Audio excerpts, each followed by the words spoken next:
Welcome to Good Game, the show for fanboys and haters. I'm Hex. And I'm Barger. This week we meet up with one of the true legends of game design, the erudite Richard Garriott, creator of all things Ultima and the first private citizen to go into space. So with the money that I earned in gaming, one of the first investments I ever made was towards the privatization of space. And so I've been pursuing opening space for civilians, frankly, so I could go from the very beginning. We've been in space too, vicariously via the much anticipated Killzone 3. Oh shit! Plus we take a look at Tim Schafer's latest effort with stacking. But first, to kick things off, can you guess the game for this week? Okay, ladies, ETA to LZ approximately 60 seconds. We got a nest of VC dug in like Alabama ticks top a strategically important hill. And a huge prize to the first person to get that right. Really? For reals.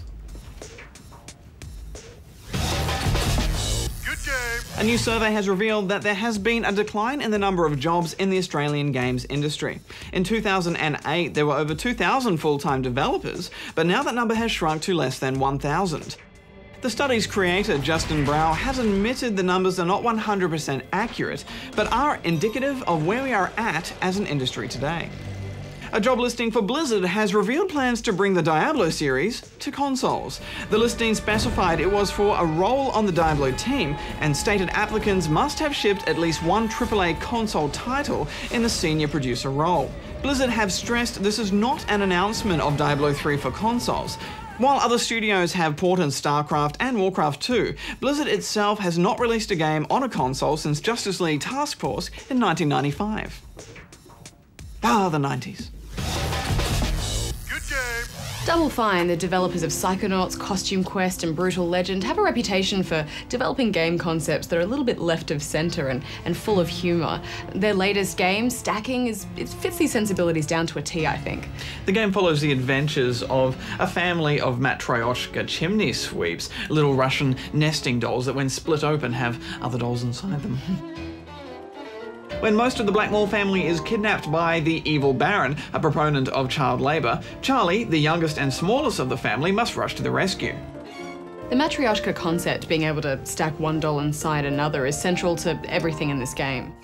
Charlie can stack inside other dolls of various sizes to take control and move around and use their individual abilities to solve puzzles. Charlie is like a tiny, mind-controlling, old-timey wooden parasite.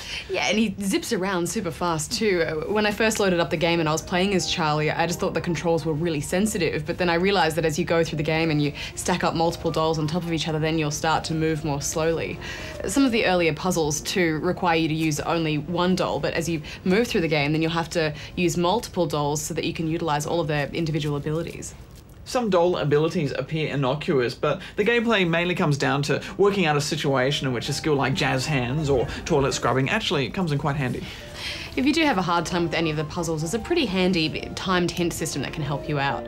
There are tiers of hints, but you have to wait between unlocking each one, basically forcing you to try and figure out the solution for yourself while you wait.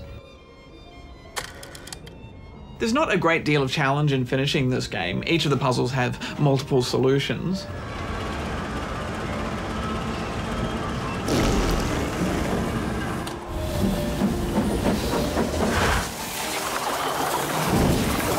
One solution is pretty obvious, which means you can progress through the story. But finishing the game isn't really the goal, it's about working out all of the solutions. Yeah, this really is a game for obsessive completists. Each puzzle has between 3 and 5 solutions, and every level has 25 or so unique dolls to find and stack into. There are also a bunch of challenges per level called hijinks, as well as families of dolls which you have to reunite. It's a long list of things to do. At the end of each level, Levy, a friendly hobo, takes you to his underground bunker where he's built a diorama of all of your achievements and the different dolls that you've interacted with. It's way more elegant than just a percentage completed, and it really gives you an idea of just how much there is to do in the game. It's got a quirky sense of humour, hasn't it? The Great Depression and child labour aren't the first things that spring to mind when you think of belly laughs, but it did make me smile. Some of the jokes are pretty sick. This child doll that has been released from a coal mine, his special ability was black glong. I liked the farting dolls. I thought you would.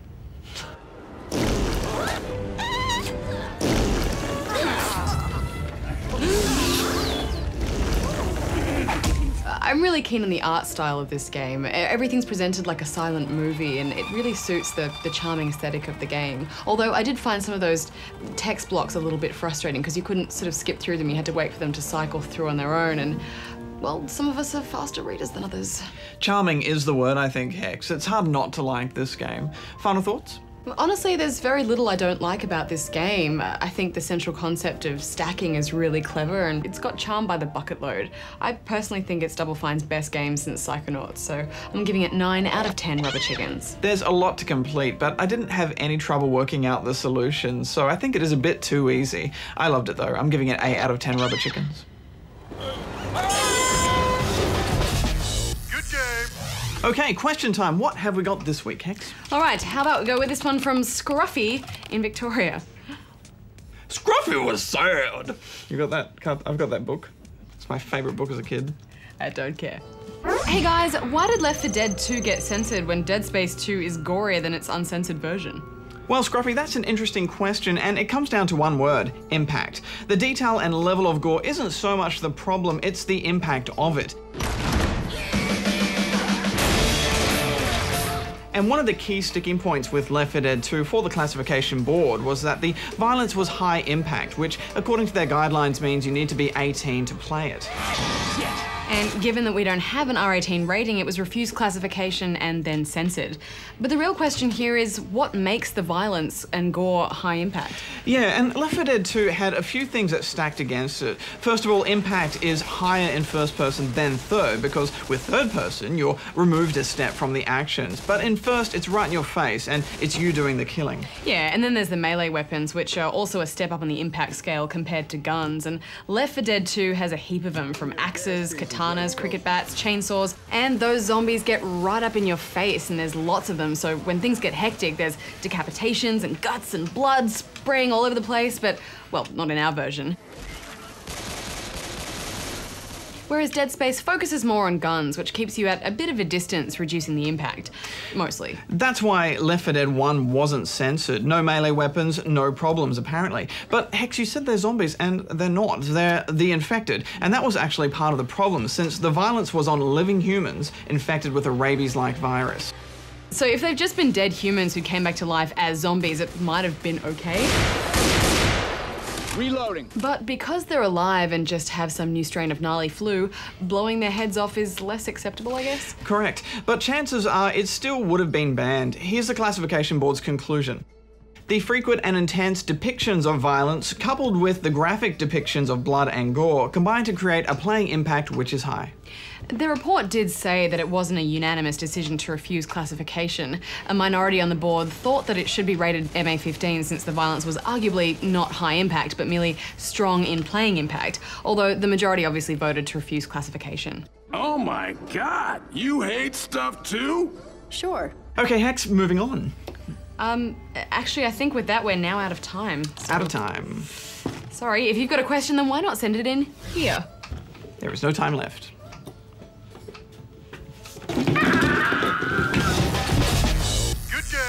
Towards the end of last year, a friend casually mentioned to me that Richard Garriott was in town, to which I first proceeded to first flip out and then nerdgasm, and then we just had to invite him on the show. He's a personal hero of mine and the granddaddy of MMO gaming, so it is with great pleasure that we bring you our interview with Lord British himself, Richard Garriott.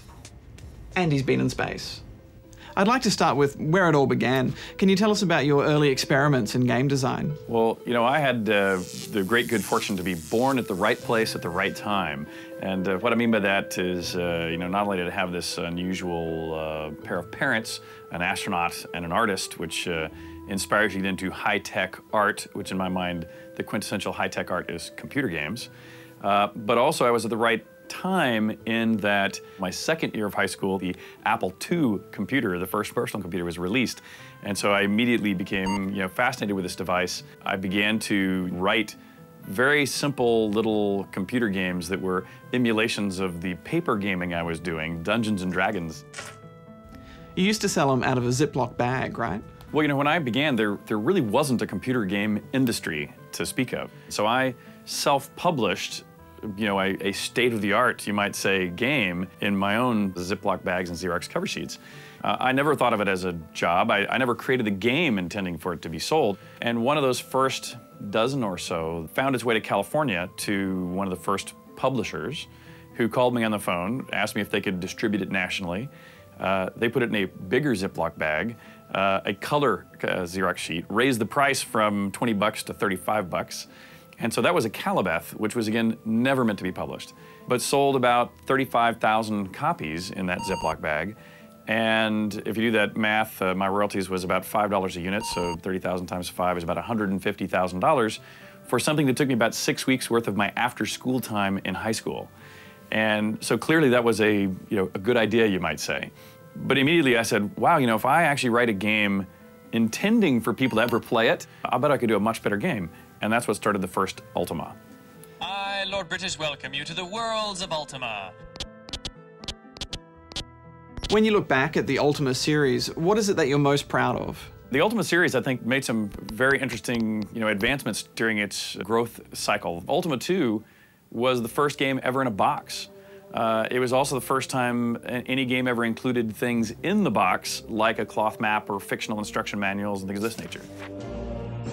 But for Ultima 4, that's the first one, that's the first #1 game that I had, which at the time I was building it, to be honest, I wasn't sure anybody was going to get it. I actually thought that the game might be truly rejected because I wasn't letting players play the way they've always played in the past.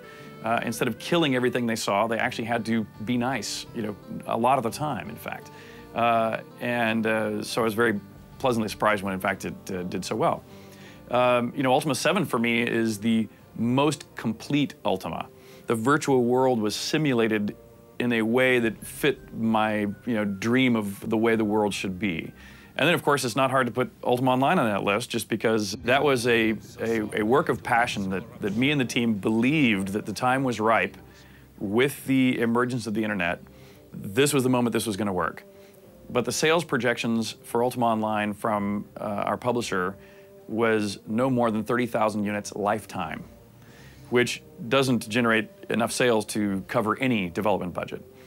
And it wasn't until we put it up for beta, but they had to pay for the CD, so they had to pay us $5 for the privilege of being a tester. And 50,000 people within 48 hours or so signed up to pay that $5 and be a beta tester. And suddenly everyone else in the company got it. And within 18 months to 2 years, it actually outsold all of the previous Ultimas combined times 5 or 10. What has Ultima taught you about human behavior? One day when I was game mastering inside the game as Lord British, and there was this woman who was complaining that she had just started the game. Every time she walked out of the town, somebody came by and stole all of her stuff, and so she had to restart the game. And she'd already restarted the game like 5 times, but the same person kept coming and stealing her stuff, and she was about to quit and never sell the, take it back to the store, etc. And I thought, okay, I'm gonna go help this woman. So I arrive as Lord British, and I say, don't worry, I'm here to protect you. Here, let me escort you out of the town, and I'll make sure you're safe until you get further along in the game. And right as we walk out of town, this thief comes by that obviously has learned to macro all these commands that just screams by the screen at a rate that I'm not even sure how he's pulling this off, steals everything she has right in front of me, and then takes off at a speed that I can't track him down. So I tell her, stay here, I'll be right back. So I can teleport ahead. So I teleport ahead and to finally get ahead of this guy, and I use a freeze spell, and I freeze this guy to the ground, and I reveal myself as Lord British and say, you thief, what a horrible person you are. I said, I'm, Lord British, king of this land. I demand that you leave this woman alone, and, it's just starting to play. Go pick on somebody your own size. And the guy goes, oh, I'm so sorry, Lord British. I promise I'll never do it again. And I say, okay, let that be a lesson to you. And I go back to the woman and I give her stuff back. And while I'm here talking with her, same thief, zip right by, steals all her stuff a second time. And I say, wait here. And I go grab the guy, freeze him again, and say, look, I just had this talk with you. He says, oh, I know, I couldn't resist. I'm so sorry. This time I promise I'll never do it. And I say, you'd better not, because third time's it. I'm kicking you out of this game. Go back to the woman, give her stuff back, zip, third time, same thief comes by. I freeze the guy again. I say, okay, look, I gave you 3 chances. I'm about to ban you from the game. And then the guy turns to me and says, look, Richard Garriott, I don't know about you, but I'm role-playing my character by the rules you created in this game. My character is a thief, And I'm using the commands and tools that you put in this game to roleplay my character. And if the king of this land comes and tells me to quit being a thief, of course I'm going to tell him I'm going to quit being a thief. But I'm a thief. What else am I going to do other than when you're gone, go back to my old ways? And I went, ah, dang, he's right. And I thought, you know, I really can't ban this guy for using the rules as we set it up. So I instead teleported him to the other side of the world, where he wouldn't bother this particular woman. I went back to that woman, did send her merrily on her way. But then we, you know, as a development team, we had to really go sit back and think about, you know, what have we created? What monster have we created? And really, how do we want to, you know, manage that? And that really changed our approach to the future of development in the PvP and PvE areas. What went through your mind when you're up there in space and you're looking down at the Earth? Watching the world go by was, you know, really a life-changing event. And the way to describe that is it's like there's this fire hose of information about the Earth just pouring into your mind just by looking out the window. I actually got a lot of views of Australia, by the way. In fact, I talked to lots of ham radio operators all over Australia too, just because of the convenience of the time that happened to pass over Australia. And so there's this series of what you might call epiphanies that you go through. You know, the first one came for me when I saw a place I knew well, like Houston, Austin, Dallas, and the Gulf Coast where I grew up, and the entire Earth. You go, I now know the true scale of the Earth by direct observation. Then the next kind of epiphany that at least I had was about weather. Over the Pacific, you see these giant fronts and formations that can only form because it's such a vast area of homogeneous temperature over the water. You then see the results of tectonic plate movement. You see the results of erosion by water, erosion by wind. But the biggest one that doesn't happen until you've been up in space for 10 days is you realize that every fertile part of the Earth you can see from space, and I mean every fertile part of the Earth you see from space, is occupied by people. There were no grand wildernesses left. Even the deserts and alpine regions and other places are crisscrossed with roads and dams and other things, and you know, crops being grown out in the middle of the deserts all over the globe. And so it really drove home how completely we humans have occupied and are exploiting, you know, the surface of the Earth. You know, I would have described myself as an environmentalist, you know, before I went, but it really is awesome to see how humanity and the Earth are interacting at this point. We talked to Richard for well over an hour, and we put that full conversation up on the website. Good game. Killzone, the zone where you get killed. A lot.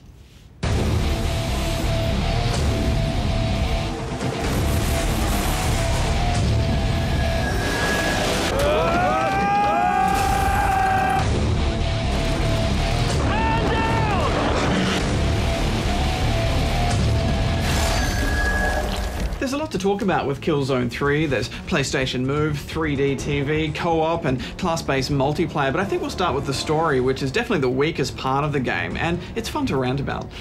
Things pick up right where Killzone 2 left off. The Helghast dictator Visari is well dead, which has left his commanders to bicker and fight for power amongst themselves. Does it hurt, knowing that no matter what you do, you'll never emerge from Visari's shadow? This group includes the evil, scheming Voldemort, scary tube-nosed guy, what appears to be a possibly unintentional Hitler impersonator, and 1920s English professor guy / happy prospector. I love this gun. Let's go, guys. Copy that. All right, guys, let's get out of here. I like their accents, Governor. It is a wacky bunch of evil dudes, but still they're much cooler than the good guys, the ISA. Meet the team. The over-the-top Seth, who always has perfect hair. They're gonna find us. It's just a matter of time. We've gotta keep moving. Rico, who is also there. Their boring commander. I'd like to suggest I made it very clear that I don't want to hear a single word out of your mouth. And the only girl in the galaxy who seems to pop up for no reason other than to be a girl in the game. We've been cut off and we need assistance. At no point you really know what's going on and why you're fighting for what you're fighting for. And this whole Helghan world, you never see the people of the world, and it just seems to exist of soldiers, spiders, and two types of plants that want to kill you. It's a crappy planet. Why even there? Man, who nukes their own city? There's not enough plot reinforcement in the cutscenes to really understand or care why you're fighting. The only thing you're given is you see the enemy soldiers hurting your own team's soldiers, mercilessly killing ISA, and that's not really enough. Yeah, Yeah, and it's a shame that there are so many more cutscenes this time, but, you know, they don't really do anything to drive the plot along. Yeah, it's just swear at that guy. You do not fuck with the ISS! Fuck yeah! Has a way with words, doesn't he? Go over there. There's a route across those icebergs! Gotta keep moving. We gotta keep moving. It's no wonder the ISA are losing. No one follows any orders in this game. Raiders, I want a full sweep. Kilo protocol. Cancel that order, Raiders. All I'm saying is, we need to scout ahead, okay? You have your orders, Sergeant. This is not a discussion. We're pulling every soldier off this planet. We're retreating? I ain't leaving. Send me your exact coordinates and we'll come get you. That's a negative, Velasquez. Let's get down there. It's not our objective, Rico. We gotta follow Narville's orders this time. Yeah, at one point even the guys that weren't following orders had their orders not followed. Didn't I order you to get back to camp? Never follow a bullshit order. Someone follow an order. As long as everyone follows orders, we'll be fine. And there's this one point where you're forced to rescue this guy who you just hate, and the whole game has been setting you up to hate him, so why would I want to go and rescue him? It just makes no sense. We don't have the firepower. I'm not leaving him behind, Rico. God damn it, if you're not gonna help me, give me a gun and drop me off. I don't care. All right. The upside is, from that point, the action gets very good. It does take a long time to get there, but you start getting really overpowered, kick-ass weapons, and they make you want to take more risks and aspire to do more heroic action-type things, and that's where the game really shines. And then it's just non-stop until the end.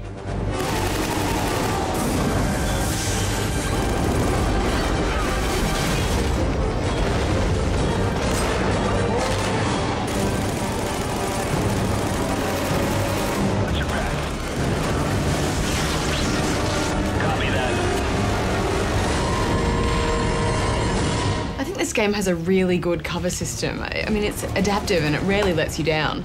You can lean and peek around corners with ease, and you'll need to do a lot of that because one enemy soldier can kill you in seconds. And you'll die a lot.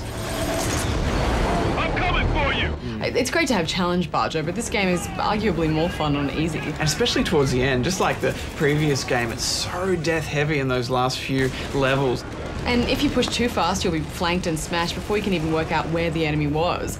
It's a slow push, but you have to be tactical and use your grenades well. Yeah, it's all about the grenades, isn't it? I like the way that the AI tries to displace you constantly by throwing grenades near you, and it really makes you improvise, and you have to think quick and just get the hell out of there or it's death. There could have been more variety in the enemies and weapons, though, and that's what keeps the sequel happy, I think. There were plenty of vehicle sections, at least, although you did suffer from instant confusing death in these as well, but I'm still glad they were there. It's such a pretty game. The exaggerated colours blooming all over the shop just never get old, and the detail in the environments is just simply beautiful. I liked it more when I turned off some of the HUD options, especially because the press square to reload comes up well before a good soldier needs to reload. And it comes up right in the middle of the screen, obstructing the view of your enemy. Yeah, but I found if you turn the HUD options off, then you lose other really important things like your objective marker, and so you're kind of screwed either way. Also, way to spoil the fact that there's jetpacks in the game with the jetpack configuration menu right at the start. I know, right? Thanks. I mean, they were crappy jetpacks anyway. They were more like leap packs. One thing Killzone 2 did really well was jumping from a cutscene straight into the action. It was such a seamless flow, but that wasn't really here. It was more like I'm fighting, suddenly I'm in a cutscene, and now I'm on an ice jet ski kind of thing. Cool. Yeah, but you know, this is a pure action game, and I think it really does deliver on that. There is a little bit of let's climb onto that big exposed crane so we can push a button that doesn't work but then does work so we can use the crane to open a small door that we could have just crawled over in the first place. Okay, let's go. But, you know, you let that go because the combat just, it never gets old. You can play this with PlayStation Move and a navigator chuck to strafe about while the Move does all your aiming, and heck, I've had people swear that this is the only way to play this game, but I just hated it with a burning passion. It just felt like those bad Wii games where you're constantly playing catch up to where you're trying to hit. You get a quicker reflex with your aiming and kind of more accuracy using the Move, but that's negated by the fact that you have to use that to change your view, so I just couldn't get used to it. Heck, I bailed on it after about 20 minutes. Yeah, I think they did an okay job with it, but I agree, it's definitely not for everyone. What is for everyone, though, is the co-op, but strangely, it's only offline. The multiplayer is a whole other beast. Big, wide-open maps, multiple classes like spies and stealthies, futuristic perks and unlocks, and mechs. these war-torn, beautiful maps are just exciting to be in. Yeah, unfortunately we could only play this with bots offline because the servers weren't up yet, but we did have a quick go on the beta earlier in the year, and I think it's going to be really fun just unlocking all of these little perks. Also, the controls feel more responsive in multiplayer. The sprint, I think, is definitely faster, and so that's good. And you'll be spending a lot of the time just shooting people on the ground who are calling for medics, and that's always good. Yeah, you're not getting up. It's over, buddy. Catch you next round.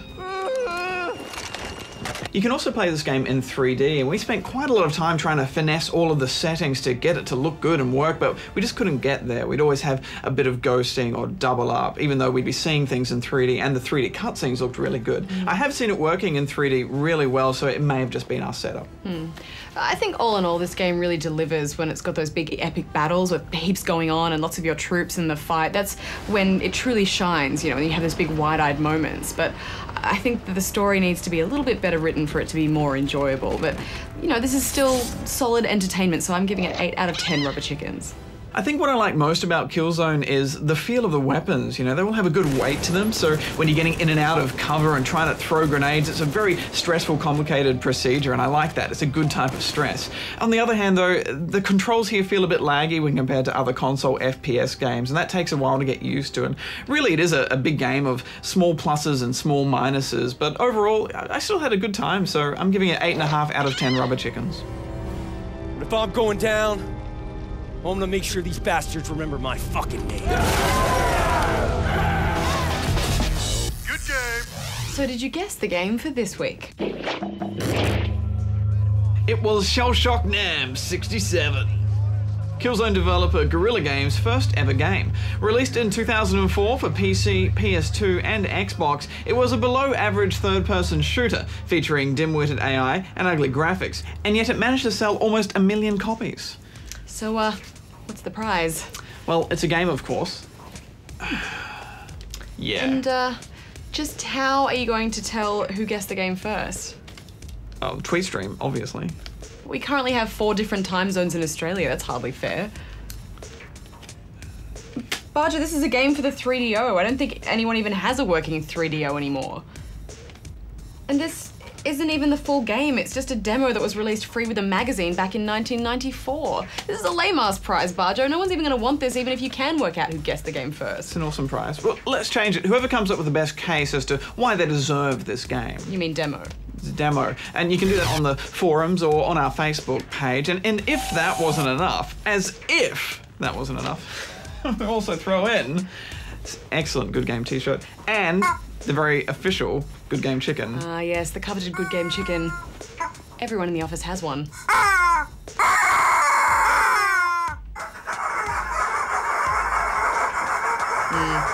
Yes, I still think you'll be lucky if you can find anyone that wants it. Awesome prize. Next week we return with our thoughts on Fight Night 5 and Beyond Good and Evil.